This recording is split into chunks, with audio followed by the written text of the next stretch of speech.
So let's move on to next topic. Let's talk about Bioshock and games with good story. Or lack thereof. Or lack thereof. So, Ethan, you have a story about Bioshock and people who like Bioshock.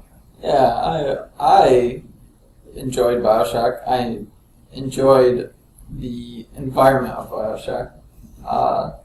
And I thought that the story was good, but I think that's partly because the environment, the atmosphere, was an atmosphere and environment in which I think my mind filled in a lot of blanks, and it kind of, when I think steampunk, I was, sure. Oh, that means so much more to me. I can make up so much more of my own fantasy of what happened and how we got there. What's happened with games, specifically with Bioshock, is I've noticed that there's other gamers who aren't really gamers. These are people who don't game, but that atmosphere, that idea, is intriguing enough to them that it actually drew them into playing this game. And then once they found and started playing Bioshock, they actually really did enjoy playing it and the gameplay.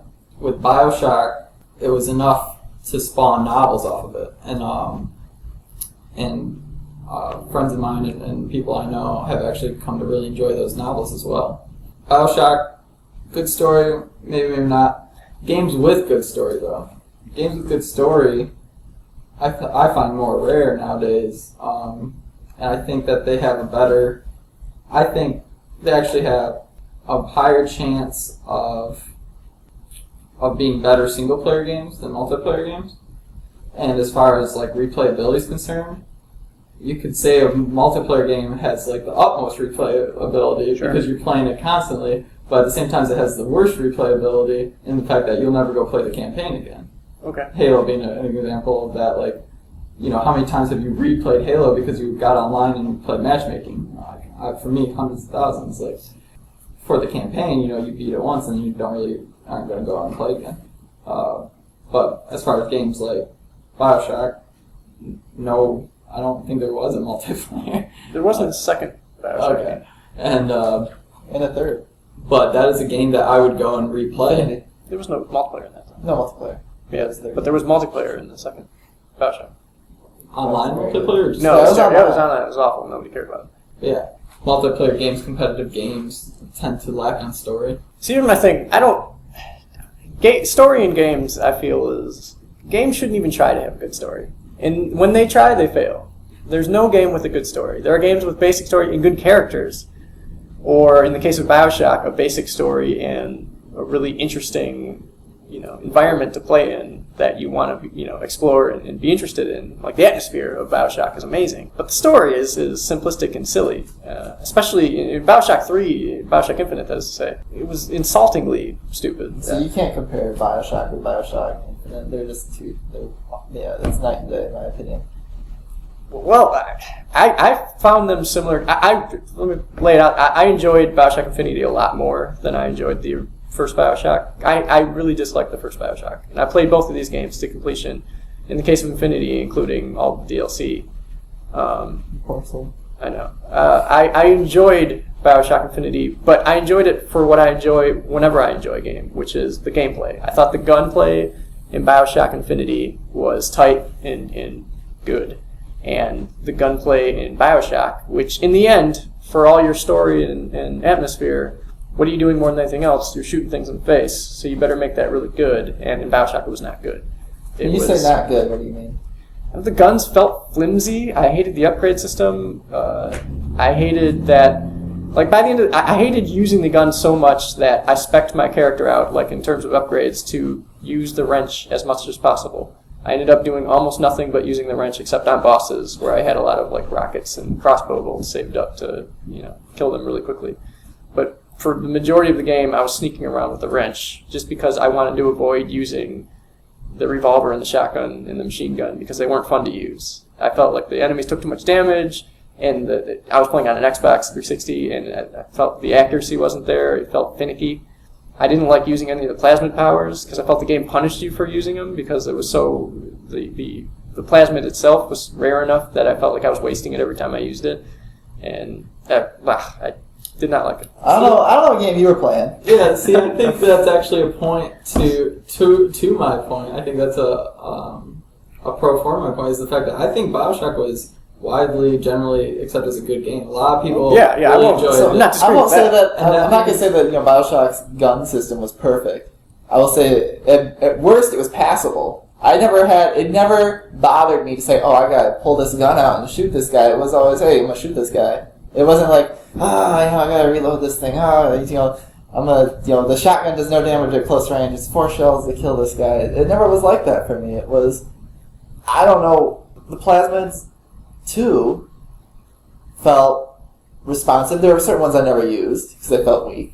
Mm-hmm. But I felt that, the balance, maybe I just found the balance between, both of them. And, I knew what I had to do to get stuff done. Yeah. To get stuff done. So, Well, I see it as this points out the fact that it points out both of our points. It's that Jim's right in that the gameplay probably wasn't that great, but that means that the story had to be good. If it's generally accepted that most people like this game, and it wasn't because of the gameplay, then why was it? It was because people were enjoying the story. It's fine. People who I'm don't saying notice people are gameplay- wrong. Is what I'm saying, because story is story in a video story? game. It's what's the definition of story? What is a yeah. Let's get story? all metaphysical on this. I'm just saying the story in a video game, it almost necessarily because you have to include so much player agency. You have to allow for, and this is why I've always disliked the story in the Grand Theft Auto games, especially the latest ones, because they've taken all the humor out, and so you have these serious characters that are trying to be deep. And then the minute I'm out of a cutscene of them being, deep and interesting, I'm running people over and acting like a maniac. Like, this is not the same character in the cutscenes as when I'm controlling them. Right. So it falls flat. It doesn't work. And So how does that, I guess, tie with Bioshock's story? I'm saying it was simplistic and wasn't that interesting. And I guess for me, my overriding thought whenever I play a game is, what am I doing 99% of the time? And in Bioshock, it was shooting things and hacking these stupid computers over and over and over again. And it was terrible. Puzzle. It was terrible. Repetitive, but A little repetitive. It got harder. Whatever. All I'm saying is I didn't like what I was doing 99% of the time. And to illustrate how bad it was, I did enjoy Bioshock Infinite, which I think solved a lot of those issues. You didn't have hacking puzzles anymore, thank goodness. So just to be clear, you never had to hack anything in Bioshock. It was if you want free ammo, or you didn't want to get shot at by a sentry. There was plenty of times you needed to hack. No, you didn't have to hack. You didn't have to. You could shoot them down. Yeah, I guess so. Well, the Bioshock is just one example. What about just more generally games with good story versus? Jim's to the opinion of games really don't have good story. No. What about? I think a game with a good story was it Braid? Mm-hmm. I thought that was a good story. Did you say Brave? Braid, Brave. the 2D platformer. About where I don't want to spoil anything for anyone who's going to go look up Braid now. But Spoil. It's like what? 5 years. spoiler alert!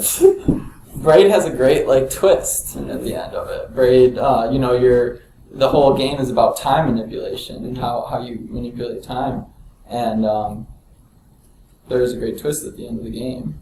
And so the story, I would say, actually playing the game up to that point, the story's like, this is not whatever, and you're getting a little bit of neat, Sure. very generic story, and mostly it's just wow, this is a new.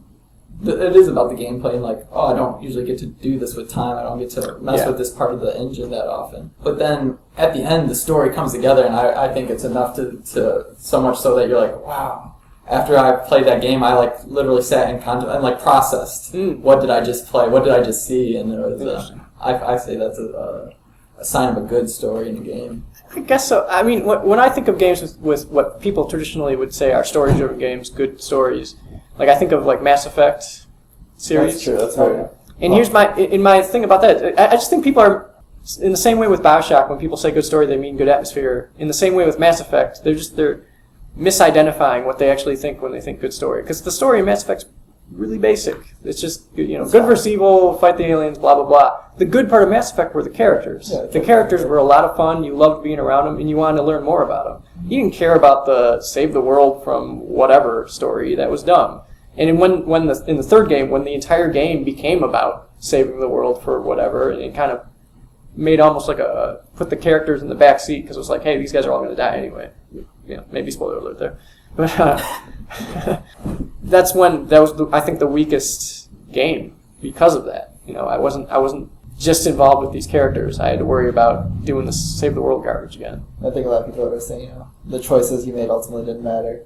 That was a big... That was the popular thing to... Yeah, that's what people didn't like about it. I'd be very interested to hear if anybody has a game that they think has a good story and justifications behind why they think the story is the good aspect of that game. Yeah. Is there any games that you think has a good story in that? Well, I know Jim won't agree with me, but I like Half-Life. Oh. We'll say, I thought StarCraft had a good story. Because there's multiple things going on there between the love story and then there's the struggle for power. I think a lot of games with what are perceived as good stories are left with open-ended type of. We don't know what's going to happen next, almost like a mystery. So nobody still knows what's going to happen in the next StarCraft. Other than that, these guys are probably going to whoever the bad guys are going to be in this void are not going to, win. I think that's probably Sure, safe bet. Yeah. Yeah, it's a safe bet. Now I want to talk about just for a second. I want to talk about the StarCraft 2 story because I enjoyed as much. I don't care for StarCraft 2's gameplay, but I really liked the campaign of Wings of Liberty. Yeah. And mostly because, and this is a little side topic, but I think that the success to that game was that you never, in no part of the campaign, or very little, did you actually just play StarCraft, where you're just building units, doing whatever. You were always raiding a train, doing all this fun stuff. It's very unique. Yeah, Lava Rising. It was almost like a bunch of mini games. Yeah. And that's what made that fun. Yep. Now, I've recently bought the expansion, Heart of the Swarm? Heart of the Swarm, and I'm having a lot more trouble with the story because I hate the character so much of Kerrigan. She seems so, and maybe this is a twist coming up that I need to find, but she's so irredeemably evil that I just do not enjoy playing as her. Have you finished the campaign? I've been told I'm 3/4 through. Okay. I'd say you need to finish it, but yeah, you need to finish it. All right. Okay. So I don't want to get into I don't know if that'll change your opinion, but I think you should finish it to see if your opinion changes at all. Okay. Because genuinely, it is an issue for me. It's I don't want to win because I feel like I'm the bad guy, and not in a fun way. It's she's a jerk on top of she's not a quirky bad guy who's fun to be the bad guy. She's a jerk. I don't want to be this jerk. So I don't want to get too specific, but what are you doing right now? Do you know what your mission is? It's been a while since I last played, but I'm about to help an infected Russian guy. Ah, Stukov! Yeah. About to help him. I'm about to help him. Are you sure that's what you're about to do? You're not about to invade a temple or something? I'm invading something, and it's invading some Terran thing. I'm helping him defeat some Terran people. Okay. Do you like Emperor Mensk at all? Barely even know who he is. He's a bad guy. That's why you think Kerrigan is unknown, because you don't, I guess, know the full backstory behind her and Mensk. Yeah, but that shouldn't matter. She's slaughtering innocent people all over the place. Are they really innocent, though?